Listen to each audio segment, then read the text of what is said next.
Have you ever wondered where you really stand with God? Are you overcome with feelings of guilt because of things you've done wrong? Are you tired of religion that focuses on rules that you can't keep? Have we got good news for you? It's time to listen in on some casual conversation with Mike Kapler and Joel Brueseke and discover what true freedom is all about. This is Growing in Grace. Here we go. Another Growing in Grace. I'm Joel Brueseke. Mike Kapler is with me. Thank you for tuning in last week to our 10th anniversary podcast. Man, what a thrill it is to celebrate 10 years and to start officially our 11th year of Growing in Grace right here today. Joel Brueseke with Mike Kapler. A new decade of Growing in Grace podcasts. I wonder how much different they will be than the first decade. As we continue to grow in our own understanding of the gospel, I'm sure there will be a consistency to it, but we've talked about this before, Joel. I suspect going back 5 or 10 years, there's some things we probably see a little bit differently than we did back then. Yeah. One of the comments on last week's program was from Leonard, and he talked about how what he liked about it is that we've been consistent, and I think that's true. And when things are consistent, it's less confusing. And at the same time, over the years, I had somebody ask me on YouTube, have things changed over the years? Have you guys changed your opinions on things and the way you see things? And I said, yeah, for the most part, the core of what we do has stayed the same. But definitely, we've gotten different insights on things and a better grip on some things, a different understanding on some things. And so I'm sure that over the however long this podcast go, that will keep on. There will be a consistency to it, like you're saying, and there will also be some subtle changes along the way as we grow in our understanding of God and His love and His grace. And I think that's all good. Yeah, because the day that we stop being consistent, that means we won't be consistent anymore. That's like the only thing that changed. I'm just saying. I mean, I know there's an elephant in the room here, and I just pointed it out. But the only thing that stays the same is that things change. So anyway, yeah, and something that we're going to be talking about today is something that we've talked a lot about in the past. And I don't know if there will be anything different about what we're going to say today or if we will share some new things. I don't know. But covenant talk. A while back, a few years ago, we did a series called, what was that? Covenant Confusion. We did several podcasts about the covenants. And of course, the week before, 2 weeks ago, the week before our 10th anniversary podcast, we did some talk about the difference between the two covenants and why we don't want to mix them. I guess some more things to add on to that is probably what we're doing here, where we're going today. The one word that sticks out to me regarding the difference between the two covenants, Colossians 2 talks about this, and Hebrews 8 as well. Colossians 2 talks about things that were in the law. Let no one judge you in food or drink, or regarding a festival or new moons or Sabbaths, which are a shadow of things to come. Those things were a shadow, but the substance is of Christ. If there's a shadow, that means that there's the substance that the shadow is the shadow of. The shadow is not the substance. That's not what we're to look at. If we want to look at the real thing, we don't look at the shadow, we look at the substance, and the substance is Christ. And Hebrews 8 says the same thing, basically, just in a different way, talking about those things that serve the copy and the shadow of the heavenly things. And so the law, the old covenant, everything that was contained in it was a shadow of the reality, but Jesus Christ Himself, He is the substance. We're not trying to find old covenant things that we're supposed to now find out how to do those old covenant things in new covenant ways. A lot of times people will try to do that. Well, things were done this way in the old covenant, so now how do we apply that to the church? No. Those were the shadow. Instead, we look to the person, Jesus Christ, not to a new list of things to do. I agree with you. I mean, let's look at this, because the copies and the shadows versus the substance. I mean, Jesus Christ became the substance. He became literally the new covenant. I know sometimes when we say things like the word, the new covenant, even grace, these things are all Jesus Christ personified. I mean, we can go through the scriptures on it, which we've done in the past, but Jesus is grace. Jesus is the new covenant.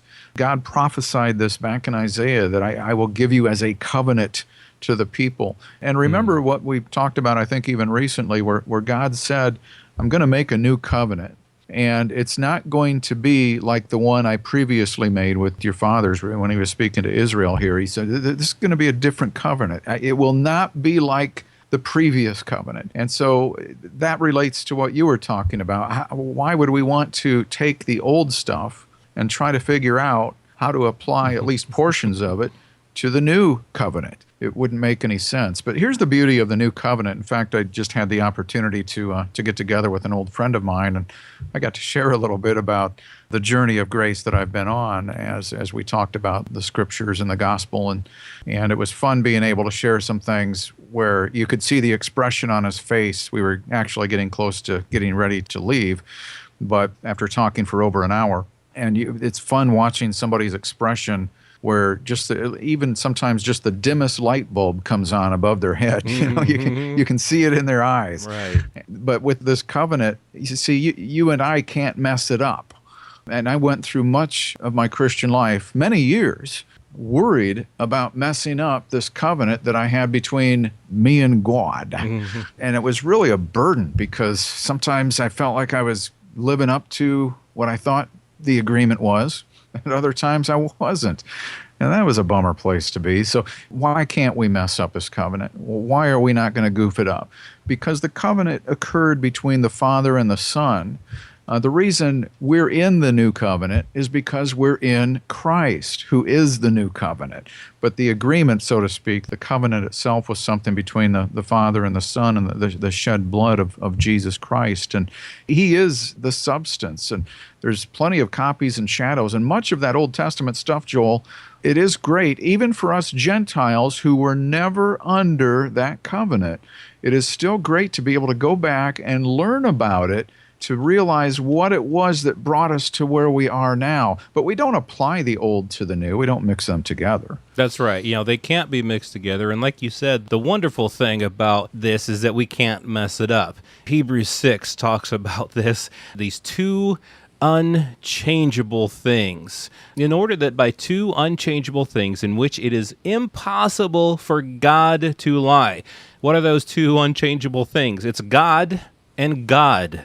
Like you were saying, if this covenant were up to me, I'd be living every single day of my life going, I don't know if I've kept my part of this covenant. I know that I haven't kept my part of this covenant.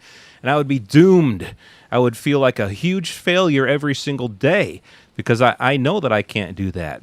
Hebrews goes on to talk about how the thing about the old covenant was that God found fault with the people. That's the problem with the old. That's why we can't bring the old into the new and try to mix them together. But by two unchangeable things, God making a promise to himself, how can we mess that up?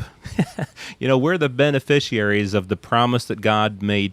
All that we do is believe it, we receive it, and we walk in it. We rest in it, really. We rest in what God has done. And that is something that we can have hope in forever, as opposed to trying to find some resemblance of hope in our trying to keep a covenant with God.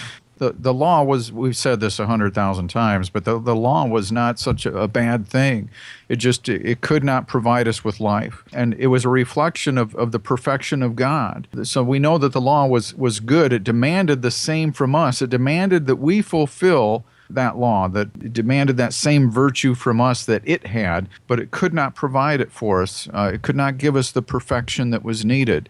And I even think back to, talking about copies and shadows, Joel. I think back in Hebrews that even talks about washings, which is where we get our word baptism. They would do these washings, these ceremonial things inside the temple and sometimes outside.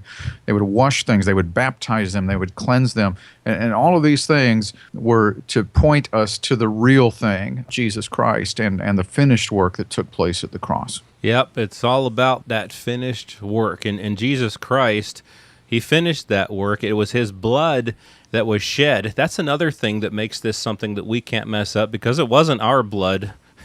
It wasn't our sacrifice. It was the sacrifice of Christ. And you said something just a little bit ago about how, we were Gentiles, as Gentiles, we weren't part of that old covenant. And some people have this question.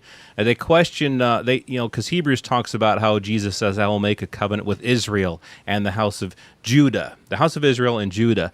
But Jesus said, he talked about how when he was eating supper, the Last Supper with his disciples, he talked about this cup being the new covenant in his blood. Well, Paul brings that up in 1 Corinthians 11:25, talking about the Lord's Supper. He brings up how Jesus said, take, eat, this is my body which is broken for you. Do this in remembrance of me. In the same manner, he also took the cup after, saying, this cup is the new covenant in my blood. This do as often as you drink it in remembrance of me. Well, Paul wrote that to Gentiles. He reminded them about what Jesus had said about the new covenant, so we can be assured that this is for us as Gentiles is just as much as it is for the Jews. We've been brought into what Jesus has done. Well, and that's a good point, Joel, because, the covenant, as we read in Hebrews 8, I will make a covenant with the house of Israel, the house of Judah. We talked about that Judah thing because that's where the tribe that Jesus came from, where previously, before Christ, the priests did not come from the tribe of Judah. They came from the tribe of Levi. So Jesus, there was going to be this change of law, this change of priesthood, but as far as the Gentiles being included in it, of course, throughout New Testament writings, it's embedded in New Testament writings where Paul was pointing out, and even Jesus, when he commissioned the disciples, was pointing out that all nations would be involved here. This wasn't just going to be exclusive to Israel as it previously had been. Go and share the good news with all nations. That would be a message to the Israelites that this was going to go beyond the borders. And we've been brought into the house, and now there's no longer Jew or Gentile, but we've been brought into the house, made to be one new man as Jew and Gentile. And that's what's so exciting about this, is that God did it all. I mean, he laid it out there. All we have to do is receive it, because it's by inheritance here. It's not by how hard we work to receive. That's right, man. If it's up to me, just give it up right from the start. Somebody asked me one time in a Christian chat room, well, have you ever tried to keep the law? Well, there's 613 of them, and I've honestly not tried all 613. But I know that if you fail at even one, you failed at them all. And so it's good news that Christ has fulfilled it all, and we can rest in that finished work. It's not up to us at all. Well, next week we'll continue on with some of the things we've been talking about this week. The writer of Hebrews in chapter 11, he spent the entire chapter writing about what we call today the Hall of Faith. These well-known people from the Old Testament talking about their faith. But what he says that these people, even though they had gained approval and saw tremendous acts occur from God through faith, they did not receive what was promised. Reason for that? Well, Christ is that promise, and we've obtained that in the new covenant. We'll talk about that next week on Growing in Grace. And just to let you know, give you a heads up, in a week or two, we'll also have an interview with the author of The Naked Gospel, Andrew Farley himself. He's going to be on the Growing in Grace podcast as a special guest. So all of that coming up on Growing in Grace. This has been Growing in Grace with Mike Kapler and Joel Brizicki, heard online through various internet sources around the world each week. To access hundreds of past programs, visit graceroots.org. Share it with a friend and listen again next week for more Growing in Grace.